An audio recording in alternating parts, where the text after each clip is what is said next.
శిఖరాలకు సవాళ్లు, విద్యార్థుల విజయాలు. పూర్తి వివరాలకు చదవండి రేపటి సాక్షి దినపత్రిక. నెక్స్ట్ రెండో ఆరోపణ, లడ్డూ ప్రసాదంలో. లడ్డూ ప్రసాదం తయారు చేయడంలో కూడా నాణ్యత లోపించింది.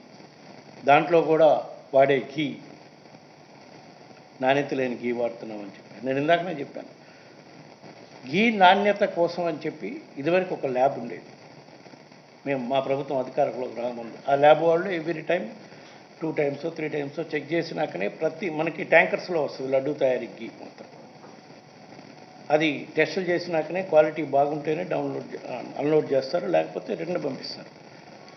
లోగడ ఎన్నిసార్లు ఆ విధంగా రిటర్న్ చేశారో నాకు తెలియదు. కానీ మా ప్రభుత్వం వచ్చినాక 2019 నుంచి 24 వరకు కూడా నా ఉద్దేశం సుమారుగా 10 సార్లు ఆ విధంగా ట్యాంకర్లు రిటర్న్ పంపిన దాఖలాలు ఉన్నాయి.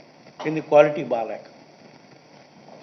అది కూడా కాక ఇంకా 2 స్టెప్లు ముందుకు పోయి ప్రతి ట్యాంక్ దగ్గర వచ్చిన టెస్టింగ్ చేసేటప్పుడు మన దగ్గర ఉండే ల్యాబ్ ఎక్విప్మెంట్ ఎప్పుడో 20-30 సంవత్సరాల నాడు పెట్టిన ఎక్విప్మెంట్ కాబట్టి క్వాలిటీ సరిగా చెక్ చేయలేకపోతుందని మైసూర్లో ఉన్న CFTRI central food and technical research institute వాళ్ళ దగ్గర నుంచి డిప్యుటేషన్ మీద ఒక ఆఫీసర్ని తీసుకొచ్చి ఆ ఆఫీసర్ అడ్వైజ్ ప్రకారం ల్యాబ్ను మొత్తం ఆధునిక ల్యాబ్గా మార్చి మళ్ళీ అక్కడ పనిచేయడానికి కూడా ఒక సీనియర్ CFTRI ఎంప్లాయీ రిటైర్ అయిన ఆయన తీసుకొచ్చి ఇక్కడ పెట్టుకొని ఆ విధంగా గత 3 సంవత్సరాల నుంచి కూడా టెస్టింగ్ ఫెసిలిటీస్ని ఇంప్రూవ్ చేసి ఇదంతా ఎందుకు క్వాలిటీ ఆఫ్ ఘీ, లడ్డూలో వాడే క్వాలిటీ ఆఫ్ ఘీని మనం ఎక్కడా కల్తీ లేని ఘీ వచ్చేటట్టుగా చేయటం కోసం ఇన్ని కార్యక్రమాలు చేశామని చెప్పి ఈ సందర్భంగా తెలియజేసుకుంటూ ఇన్ని రకాల భక్తుల స్వామి పవిత్రతను కాపాడుకుంటూ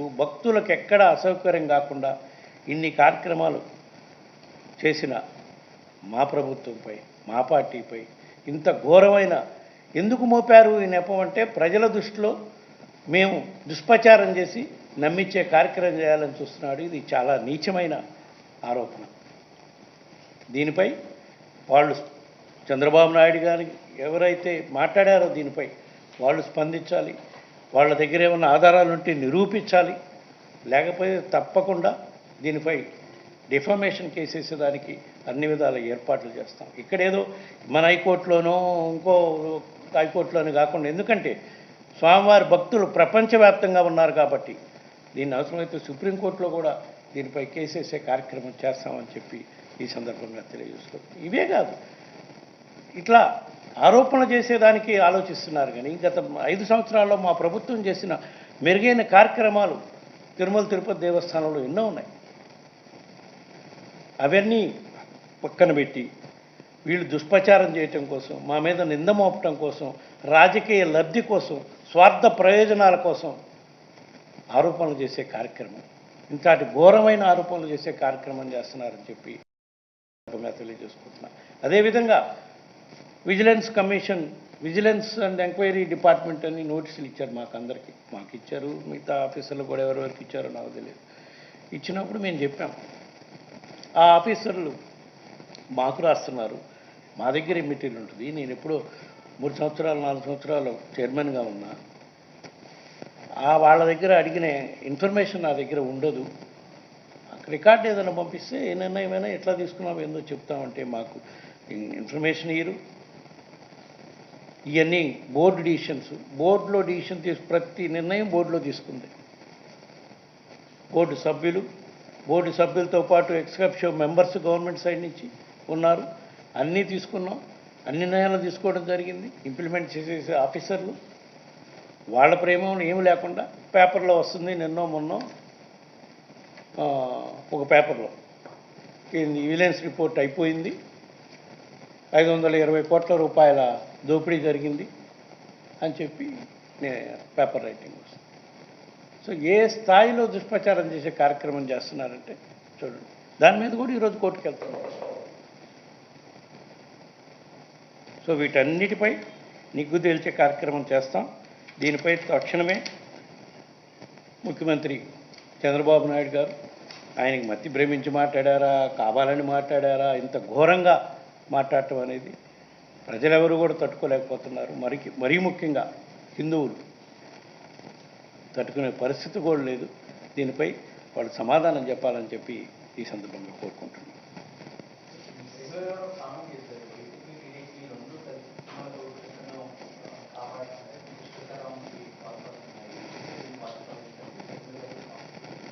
నింద వేసింది ఎవరు? ఆయన అడుగు. మమ్మల్ని ఎందుకు కలుపుతున్నారు? నింద వేసిన వాళ్ళని అడగండి. ఆయన ఏ ఎంక్వైరీ కావాలన్నా ఇవ్వండి. నేను ఛాలెంజ్ చేస్తున్నా కదా, ఏ ఎంక్వైరీ కావాలన్నా వేసుకోమనండి. అవన్నీ ఆరోపణలు రుజువైన కార్యక్రమం చేయమనండి. మనం మాట్లాడే ప్రతి మాట రాజకీయంగా అయితే ఎన్నో మాట్లాడుకోవచ్చు. ఇది తిరుమల పవిత్రతకు సంబంధించింది, భక్తుల మనోభావాలకు సంబంధించింది. అది కొంచెం ఆలోచించుకొని మాట్లాడాలి అని చెప్తున్నాను. నేను కూడా ఇంక రాజకీయంగా చాలా మాట్లాడవచ్చు. చంద్రబాబు నాయుడు గారు మతి భ్రమించింది, లేకపోతే కృష్ణా అదేంది వారధి బోటుతో బుద్ధి వైసీపీ వాళ్ళు పడేయాలనుకుంటున్నారు, అవన్నీ మాట్లాడుతున్నారంటే ఆయన మైండ్ సెట్ ఎట్లా ఉందో అర్థం చేసుకోవచ్చు. ఇప్పుడు ఇది చూసినాక ఇంకా పూర్తిగా అర్థమవుతుంది. అయినా మాట్లాడదలుచుకోవచ్చు, ఎందుకంటే ఇది చాలా తప్పు ఆయన మాట్లాడింది. ప్రజల మనోభావాలకి, భక్తుల మనోభావాలకు సంబంధించిన అంశం కాబట్టి దాని వరకే నేను రియాక్ట్ అవుతాను.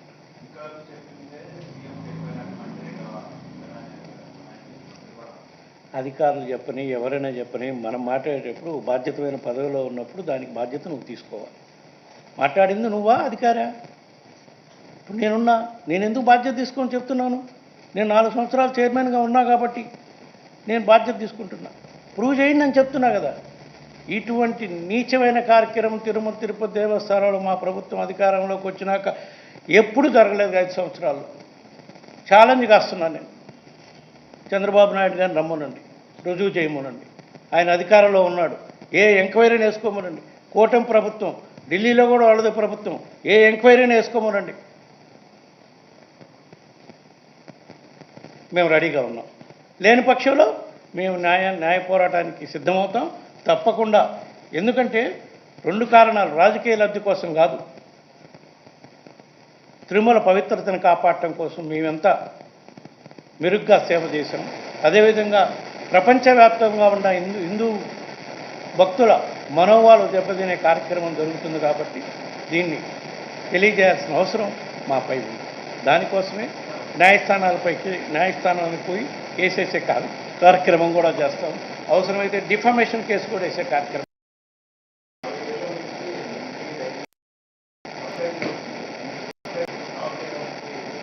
అట్లేం లేదమ్మా, స్టాప్ చేయాలని మాకేం ఇది లేదు. 2004 నుంచి 2015లో కూడా కొన్నిసార్లు వాళ్ళు సప్లై చేసేవాళ్ళు, కొన్నిసార్లు సప్లై చేయరు నందిని డైరీ, ఎందుకంటే అది కర్ణాటక ఫెడరేషన్కి సంబంధించి.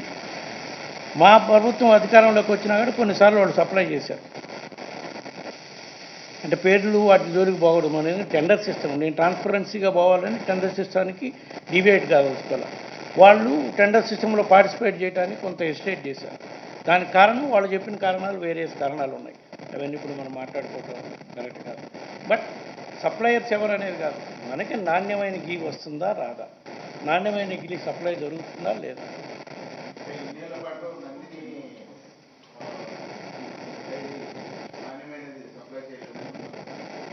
అట్లా ఏం లేదే, నేను టెండర్లో పార్టిసిపేట్ చేస్తే తీసుకోవడానికి మేము రెడీగానే ఉన్నామని చెప్తున్నాను. వాళ్ళు టెండర్లో పార్టిసిపేట్ చేయలేదు.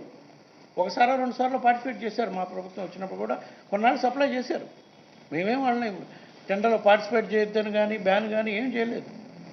కాకపోతే మిగతా సప్లయర్స్తో కంప్లీట్ చేయలేకపోయారు కొన్నిసార్లు.